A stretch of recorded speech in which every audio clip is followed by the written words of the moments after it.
Magandang araw mga kaibigan. Bigyan natin ng reaction opinion itong post ng Daily Tribune. Among the newspapers, nakikita ko parang maayos itong Daily Tribune. Hindi siya yung bias ng mga newspaper. Yan lang ang tingin ko. I don't know sa inyo. Kaya nag-conduct siya ng survey. Sabi niya, end the Senate empathy. If you can vote on who will be the Senate President, who would you choose? O di ba? Ganun na lang sana daanin. Butuhan mga tao. Plebisito ba o what not? Kasi sa ngayon, ang mga senador, ang boboto, pipili ng Senate President. Kaya nagkakagulo sila ngayon. So ito, survey. Ano ang gusto ng taong bayan? Sino ba talaga ang gusto nila ng maging Senate President? So ito, so yung mga boboto kay Cayetano, mag-like lang. Ang boboto kay Gatchalian is mag-love. Yung reaction ba? So ako, bumoto ako, nag-like ako. So ito ang resulta after 19 hours. 19 hours na itong na-post. Ito na po, 227,000 ang nag-react. Ito po. Ang pumili kay Cayetano, ang nag-like is 148,000. That is 65% sa mga bumoto. Ang nag-heart, 57,000. That is only 20%. Yung iba, may tumatawa, may galit, may ano, hindi nila nasundan ng instruction. So, sabihin na lang nating undecided o ano. So, ang undecided, 15%. So, makita nyo, ang laki ng diferensya. 148,000 versus 57,000. So, sana makita ito ng Gatchalian Black kasi pinagmamalaki ng Gatchalian Black. Kami ang legit. Dahil daw, nirecognize sila ng Malacanang. I don't care, yung Malacanang na yan. Walang pakialam ang Malacanang sa Senado. It's a co-equal branch of government. At saka ang Malacanang, sabi nga ni SP Cayetano, yung Gatchalian Black is Senate of Malacanang. I-recognize talaga. Dahil yan ang gusto nila. Kaya not counted para sa akin yung pag-recognize ng Malacanang sa Gatchalian Black. Pati ang House of Representatives.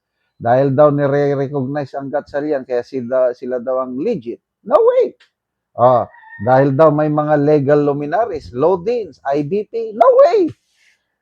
Remember, in a democracy, power resides on the people. Kung ano ang gusto ng taong bayan, dapat yun ang masunod. Kaya kung may butuhan lang sana ngayon para ma-break ng deadlock, magbutuhan na tayo. So, salamat dito sa surveying ito ng Daily Tribune. Very clear. Murder pa sa kung laro ng basketball. Layo ng lamang. 65 versus 20. Be?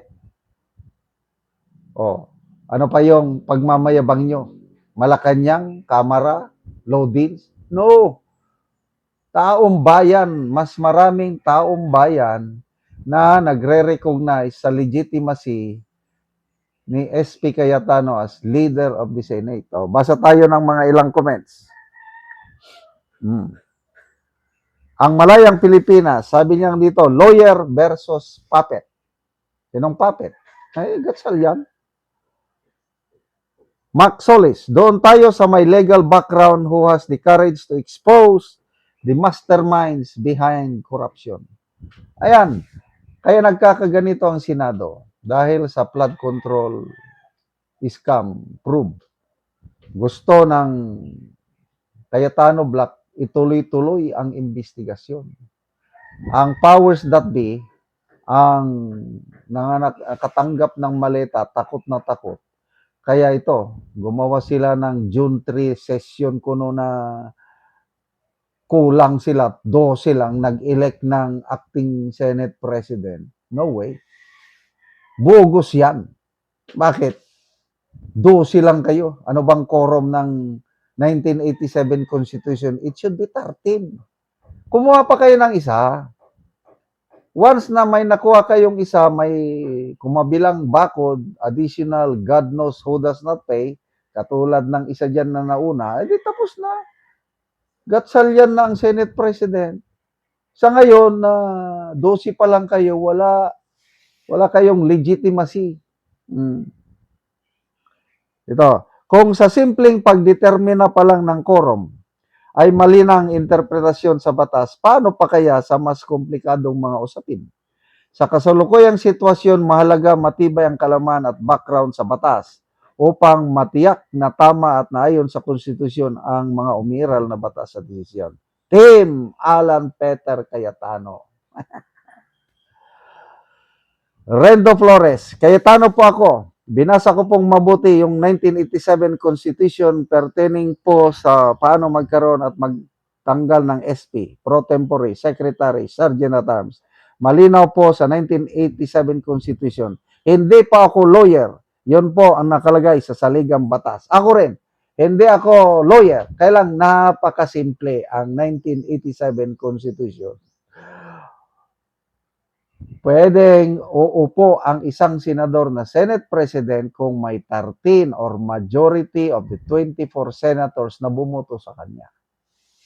Ilan ang bumoto kay Gatchalian? 12. Ang 12, hindi 13. Alam ng grade 1 yan, sabi ni Senator Pia Cayetano.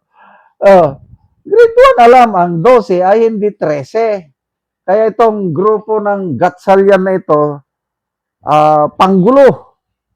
Sabi ni Lacson, nanggugulo daw si SP Cayetano dahil iginigit na siya pa rin ang legitimate na Senate President.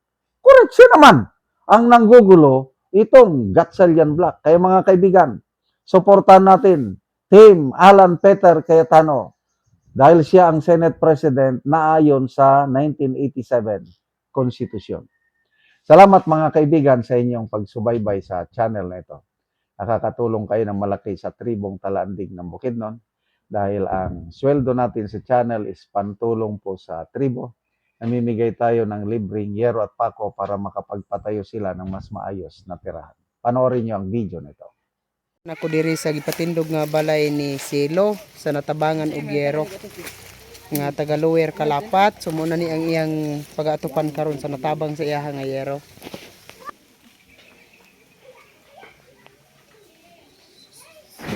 So muna ni ang yero nga gitabang nga iatop karon. So kompleto gid na apay plinsin.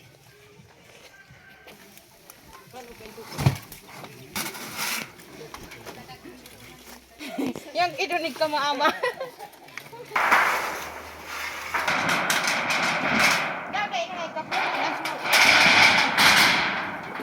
Limbis gani tagka.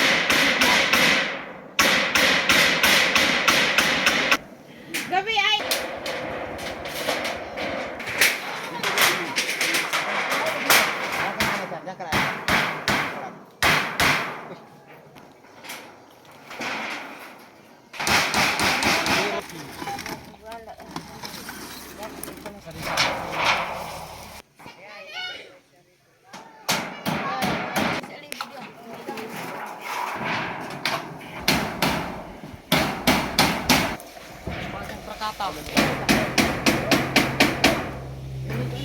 O karon naman na gyud sa pag-atop ang ginatabang nga yero, so makita gyud nato nga natupan na ang ilang gipatindog ni Silo nga balay. At sa Ginoo nga nakaatop na ko sa akong balay nga akong gipatindog. Salamat sa nagtabang sa yero.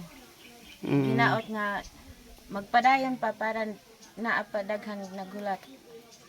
Kung wala mo ang nagtabang kay di pa ko makapatindog sa akong balay. So, Salamat ako na gani ang ningkamot ani para makapatindog kog balay. So, ikaw? Salamat sa Ginoo. So ikaw na ani ang nagpatindog. Oh, So para makataod lang mig balay. para makabalay lang mo. akong bana dagan man siya trabaho, busa ako na ang naningkamot nga magpataod mig balay nga matagaan mig yero. Salamat kaayo. Ug salamat kaayo tag sa mua. Salamat kayo.